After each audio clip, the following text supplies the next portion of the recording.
Bismillahirrahmanirrahim. Assalamu alaikum. Welcome back to my YouTube channel. So today we will discuss what are the cytokines. So आज हम discuss करने जा रहे हैं कि साइटोकाइंस क्या होते हैं, किस तरह से फंक्शन करते हैं और क्या उनके टाइप्स होते हैं. So साइटोकाइंस जो होते हैं हमारे पास वो होते हैं सिग्नलिंग प्रोटीन्स होते हैं जो कि secreted by the immune cells, जो एक्ट करते हैं एज ए केमिकल मैसेंजर. कभी भी कोई भी पैथोजन या एंटीबॉडी हमारे बॉडी में आ जाती है तो उसको किस तरह से रिकॉग्नाइज करना है, किस तरह से एलिमिनेट करना है, उसको कुछ सिग्नलिंग मॉलिक्यूल्स चाहिए होते हैं, मतलब उसको रिकॉग्नाइज करने के लिए. सो इम्यूनिटी ये प्रोवाइड करते हैं, इन्फ्लामेशन प्रोवाइड करते हैं और हेमेटोपोइसिस. सो ये लो मॉलिक्यूलर मास प्रोटीन्स होती हैं और वेराइटी ऑफ द सेल जो है वो सीक्रेट करते हैं साइटोकाइन. जिस तरह से स्पेशली इन्फेक्टेड सेल्स जो होते हैं, जहाँ पर इंजरी होती है, जहाँ पर कोई भी इन्फेक्शन होता है तो वहाँ पर ये रिलीज होते हैं. फंक्शन क्या होते हैं इनका में जो होता है हेमेटोपोइसिस, मतलब process of generating new blood cells. ये क्या करते हैं, न्यू ब्लड सेल्स रिलीज करवाते हैं, जिस तरह के एरिथ्रोसाइट्स, ल्यूकोसाइट और प्लेटलेट्स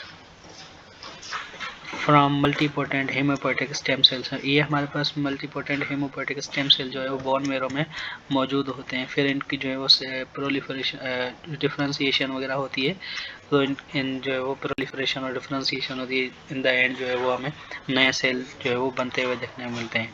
तो उसके बाद सेल डेवलपमेंट करवाते हैं, जिस तरह में हमें प्रोलिफरेशन ऑफ द सेल नज़र आती है. सेल ग्रो इन साइज, मतलब सेल की जो साइज़ है वो बढ़ती जाती है और फिर वो डिवाइड हो जाता है इंटू 2 डाटा सेल्स. डिफ्रेंसिएशन में ये होता है कि शिफ्ट फ्रॉम इमेच्योर, जिस तरह से मैंने आपको बताया कि haemopoietic multipotent haemopoietic stem cell ये इमेच्योर होते हैं, फिर ये जो है वो डिवाइड होकर फिर जो है वो अपना ल्यूकोसाइट्स, प्लेटलेट्स और एरिथ्रोपोएटिक वगैरह प्लेटलेट्स जो है वो बनाते हैं, मेच्योर हो जाते हैं. इनको हम बोलते हैं डिफ्रेंसिएशन. प्रोलिफरेशन मीन्स सेल जो है वो साइज में ग्रो करेगा और 2 डाटा सेल में कन्वर्ट हो जाएगा. ये इम्यूनिटी प्रोवाइड करते हैं cytokines, cell mediated immunity by जो कि टी लिम्फोसाइट से हमें मिलती है और ह्यूमरल इम्यूनिटी जो कि बी लिम्फोसाइट से हमें मिलती है. साइटोकाइंस जो होते हैं वो इनेट इम्यूनिटी प्रोवाइड करते हैं बाय द इन्फ्लेमेशन और रैपिड रिपेयर डैमेज सेल. जो भी डैमेज सेल होते हैं, जो जहाँ पर भी हमें इन्फेक्शन होता है तो वहाँ पर रिपेयरिंग का काम करते हैं. साइटोकाइंस जो है वो divided into 5 categories: interleukins, interferons, tumour necrosis factor, chemokines and हेमेटोकाइंस.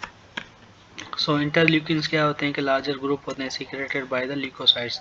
ये डब्ल्यूबीसीज में से हमारे पास रिलीज होते हैं, जिसको हम मैक्रोफेजेस भी बोलते हैं, एंड डेंड्राइटिक सेल्स में से.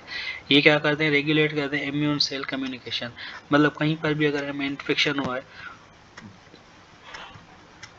तो वहाँ से सिग्नल भेजेंगे इंटरल्यूकिन्स, ताकि डब्ल्यूबीसीज और ये जो है वो मैक्रोफेजेस वगैरह आ जाएं और वहाँ पर जो है वो मेनली ल्यूकोसाइट से रिलीज होते हैं वहाँ पर, जिस तरह से इम्यून रिस्पांस क्रिएट किया जा सके. इम्यून सिस्टम जो है वो रेगुलेट करते हैं T cell, cell mediated immunity और B cell humoral immunity provide acquired immunity.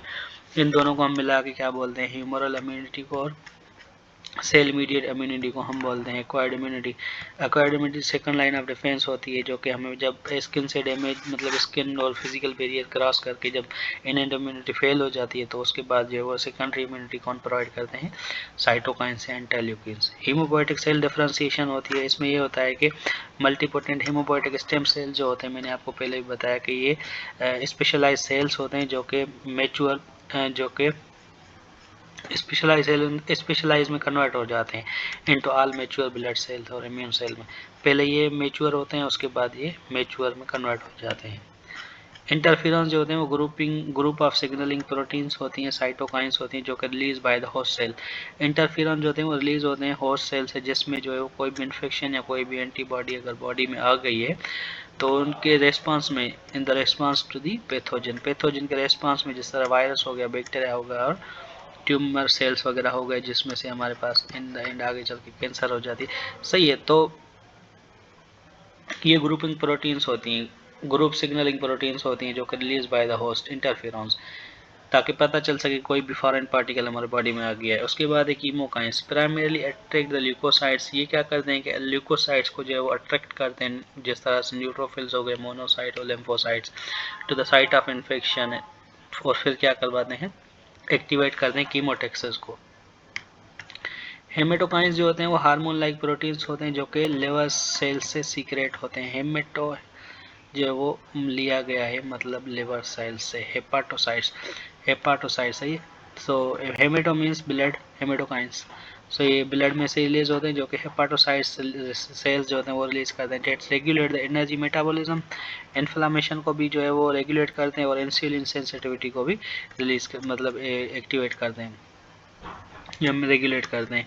Work like growth factors की भी तरफ ये जो है वो फंक्शन करते हैं। उसके बाद है tumour necrosis factor, mostly produce होते हैं प्राइमरी एक्टिवेटेड मैक्रोफेजेस में से रिलीज होते हैं।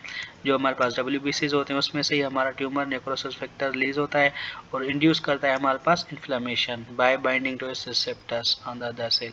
जहाँ पर भी जो कोई भी इन्फेक्शन हुआ है उस सेल्स के साथ ये नेक्रोसिस फैक्टर बाइंड होकर